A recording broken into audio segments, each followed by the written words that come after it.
we can read it, and it must give us something either to falsify it or to testify of its truthfulness.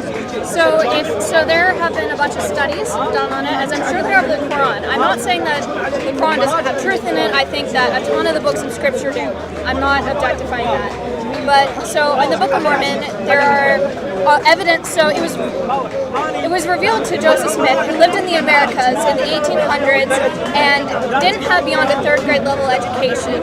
However, as studies have been done on it, they found that the tone of writing doesn't change, which is really impossible if it's not, revealed to. There's ancient writing uses, such as chiasmus, that he would not have known due to his education level at the time. There's also been a little bit of archaeological evidence found, so that's some objective evidence. If that's what is that as an unique to demonstrate that it cannot be from human being, but can only be from God? This charismatic, this structure you talked about, the linguistic devices that we see, it's quite common in the ancient literature, for example, how even in the Old Testament, and in fact, when we read the Book of Mormon, we see a lot of it's like from the King James Version type things. The language that you find, it's coming from there, from the Old Testament. It doesn't reflect to someone like, sometimes when you read something, it gives you the first impression counts. It gives you the impression like, he knows he's talking about, or this author knows what they're talking about. So how can we falsify this book? It's because it comes from a 17-year-old with a lower than 3rd grade education level in New York, who shouldn't have been able to write that, even if he was, which he wasn't. We've looked at other letters that he's written, and he was not very good at writing. In other words, he could write letters, but he wasn't very lyrical, didn't know all this stuff, but it came forth through him, and to us that shows the... What is it unique that one cannot write something like the Book of Mormon? Because you can get someone now today and then come up with copying exactly the same kind of linguistic genre that you have in the Book of Mormon, copying from the Old Testament passages from here and there, modifying a little bit here and there, and then produce something like it. I mean, this is what, with all due respect, when someone reads the Book of Mormon, they can automatically link that with, like, this is the Old Testament writings, and this is someone's a little bit of changes here and there. But what is so unique that gives you the divine hallmark that this is from God? That's what we're looking at. The Quran has that, but that's a different discussion. But in the Book of Mormon, you need... Would you like to tell us what the Quran is? He explained something already. The Quran, you cannot imitate even a smallest chapter of the Quran because of the linguistic composition that it is. It's the way it's composed. Yeah. It is. You can bring the most proficient of Arabic speaker or someone who's learned Arabic language and will not be able to bring within this composition to imitate like it. You know how Shakespeare's sonnet is in terms of how he writes. Same as 14 words in a line, whatever, and so on. There is some objective measure in which we can actually construct this poetry. Quran is not like any of these poetries in Arabic language people know of. It has its own rules. It has its own composition styles called the Quranic stylistics, and it asks you to imitate something like it. The fact that when you're about to imitate something like it, because the Quran has, from, of course, God's speech, the composition makes sense. If you were to use the same stylistics, it simply doesn't make sense. To give you an example, when the Quran says, وَلَا تَزِرُ وَازِرَةٌ وِزْرَ أُخْرَى, no bearer can bear the burden of another one. It's like, no bearer, yourself, you cannot bear the burden of someone else. You're only responsible for what you can bear. The Arabic language is used like the word wazara, as you just heard. If you were to substitute this same stylistic pattern with another, say, a synonymous word, it simply then cannot work and give you this meaning. It becomes a laughable meaning. Like, no pregnant woman can bear the pregnancy of another. It becomes like this. If you word the word hamila, la hamilatun, something like this, illa himla ukhra, because the word now hamila, the word which is a synonym to wazara, to bear, refers to a pregnant woman, because that word denotes a woman who's pregnant. And substituting this kind of pattern within this structure, it becomes a laughable sentence. So this is what throughout every single composition of the Quran, if you were to substitute and put another synonymous word or a verb or so on and so on, it messes up altogether. But when the Quran introduced it in this form like this, that was the uniqueness of the Quranic eloquence and the composition at that time. That's one of the miraculous challenge of the Quran, to falsify it if it's not from God. Can I suggest something? Yeah. Since religion is referring to God and is therefore of a very spiritual nature, how about you read the Book of Mormon and I read the Quran? And then... I've read bits of the Book of Mormon a long time ago. Have you read the entire thing? No. I'll read the entire Quran. Yeah, I read the entire Quran. But what I'm saying is, I can't, what I'm saying is, you need to give me a good reason to read the entire book, given the amount of outstanding thing that I have for now. I can't subscribe to this kind of task at this very minute. But in principle, I agree with you. It makes sense that I should read full of your book, whole of it, from cover to cover, and you read the same thing. Yeah. So when you do it. But I will try when I try to get time in my busy schedules. But in the meantime, would you like to share something about some uniqueness of this book, so at least it helps me to give me this prompt to say, leave all those tasks that you're doing, presentations and whatever that you have to do on Monday, for example. Anything you'd like to share? Because I can give you something for you to look on about the Quran, to give you like real prompts to say, that's interesting, so let me explore further. All I can do is give you a witness of the personal nature of it to me, that I know it is true. I've had the Spirit witness to me, and for me personally, it is the way that I believe I can come closest to God. And that is what I have for you. I'm sorry, I'm young, I'm 19, so I don't know very much of the ways of the world or any of that. I don't know how to give you some big speech, but what I do know is that for me, the Book of Mormon has a ton of Spirit. I feel the Spirit when I read it, and for me personally, I know it is true. Okay. And that's what I can give you. I appreciate your connection spiritually with this book, but do you also... Can you imagine at least that the personal connection one can have with any book?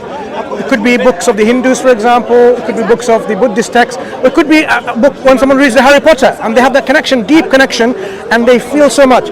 Because these personal spiritual connections can happen, and people can be led and directed to live their life because they're moved by it.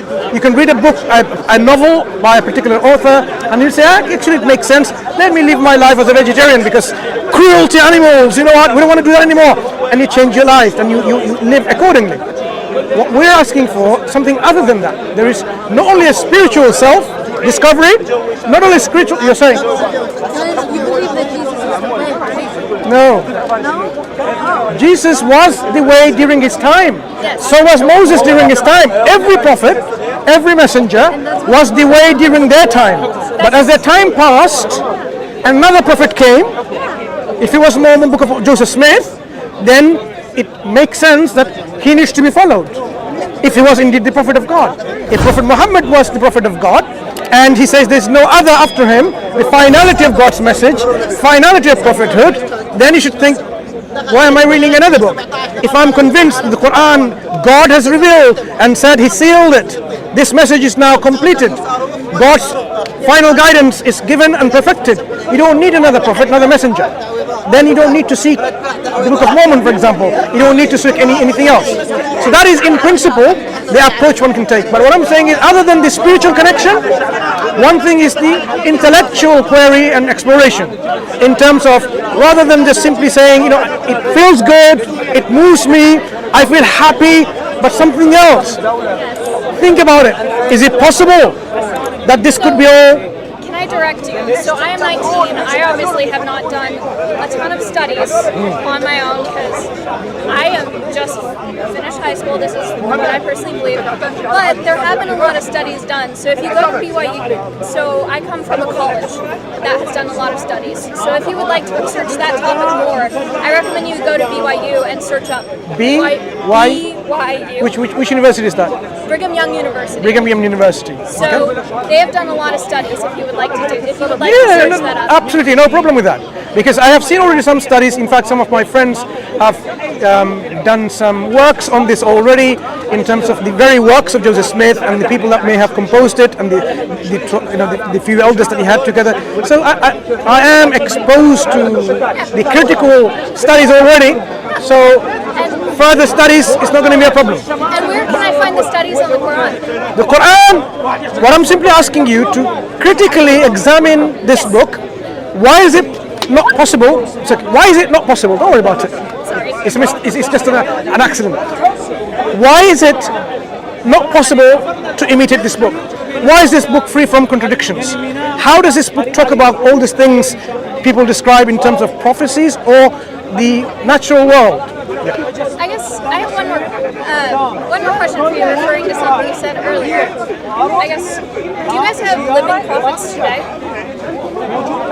We have the finality of prophets, because God has told us that He has completed His favor upon us. He has perfected our religion and made Islam as the finality of our religion. So what we need is no other prophets or no other messenger. We just need to follow this message that is there. The foundation of the message is there. We can live and we can seek any solutions to any problems based on this Quran and the teaching of the Prophet, based on his manifestations of the Quran, because he was a walking Quran. So if you bring problems of euthanasia, of abortions, you name it, anything, Islam has that solutions of it. But you have a concept which is different, in which there is a living prophet throughout, isn't it? And you have the same problem then continuously. How do you determine that prophet is a prophet of God? What are the evidence for his prophethood or her prophethood, prophetess, for example? So these things, do you really critically determine someone a prophet of God or not? So again, that's a very... So in my opinion, because religion deals with God, you have to rely on the Spirit, and that's another one. But thank you for having this debate with me. If you don't, I hope you don't get offended. No. We don't shake hands with... Oh, I'm so sorry. No, don't be. But that's what it is. I mean, of course, if it was my wife or my mother and sister, Yes. that's different. But and you perhaps know the reasons already, because there is always a chance of attraction between the opposite genders. So we try to minimize all of this, because no, don't be, because perhaps you don't know. But that's how Muslims are, and that's one of the things people don't appreciate. Also, like when we have Muslim patients who are like females, women, and the doctors come and start shaking hands, and they feel like, oh, like you're an alien and something like that. Yeah. And they find that there's already a communication gap or something. And I hope people learn more about each of our cultures and our differences between this practices. Even like Jewish women, for example, you find that they would not allow someone to shake hands with them and so on. And if you think about it, psychologically, spiritually, and so on and so forth, you will see that why should we in the first place? Because if you imagine now, we had a culture in which someone started kissing on their lips as a gesture of like saying goodbye. At this very moment, you will say, oh, that's too much, isn't it? But that's how we feel about shaking hands, because just as you feel about kissing in the lips, there is some kind of significance, physical connection and so on and so forth. Shaking of the hands can also have that kind of significance. So is there anything else, any other customs I should know when interacting with... Like this, we for example, we sometimes, out of respect, we put our hand on the chest like this, out of respect. That's for the opposite gender, to show that the respect to that, It's not, it's not a personal thing. It's just only to say we respect you, we honor you, and that's it. As simple as that. That's what we generally do in many Muslim countries. Yeah. So you will see Muslim women would not, and Muslim men, for example, would not socialize in clubs and parties and so on and so forth. People have these leaving dues. People have this, during Christmas and other things. Why you will see like, oh, this he says he can't come, he's busy or something. Because we can't be participating in this kind of gatherings for reasons, because there are some restrictions in terms of what is permissible within the boundary of our living and which is not. And for good reasons. If you were to explore it before, why are we going to go and start going into a nightclub and start dancing and mingling with each other? And what does it do in terms of physical purity of one another's thoughts? And intentions, because intention is something that we often forget. People think like it's okay, but when people start hugging with each other, the opposite sexes, there's bound to be something. Testosterone is something that is real for man, of course. It will come into play. If someone walks naked, you can't expect, for example, someone doesn't even have this kind of sexual arousal, for example. If it's not, then something wrong with that person. So likewise, the touch, the physical connection and so on, there is always this, even in a biological sense, there is the role of that.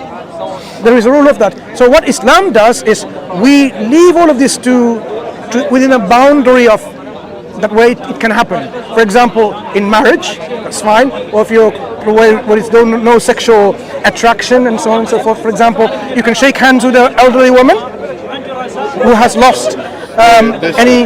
No, actually, some square they said even that, you see. But there are things where you can.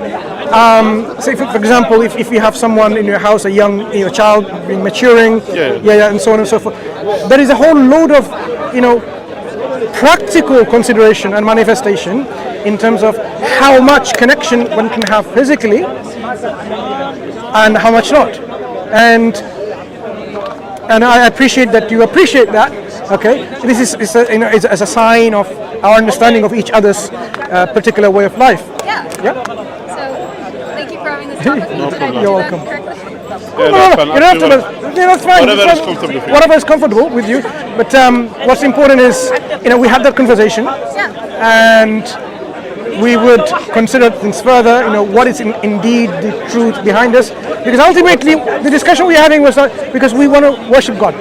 We want to connect with God so that we don't end up in hellfire. Do you believe in hellfire? For the worst of the worst. Yes. Yeah. The Christian, yeah. From the Mormon I church. actually have a meeting I gotta go to. Fine. I think this would take That's as long fine. as- No worries. Thank you. Okay, you take care. Take care, bro. Yeah. Fine. All right, bye. Yeah. What was the discussion? They were discussing with the brother.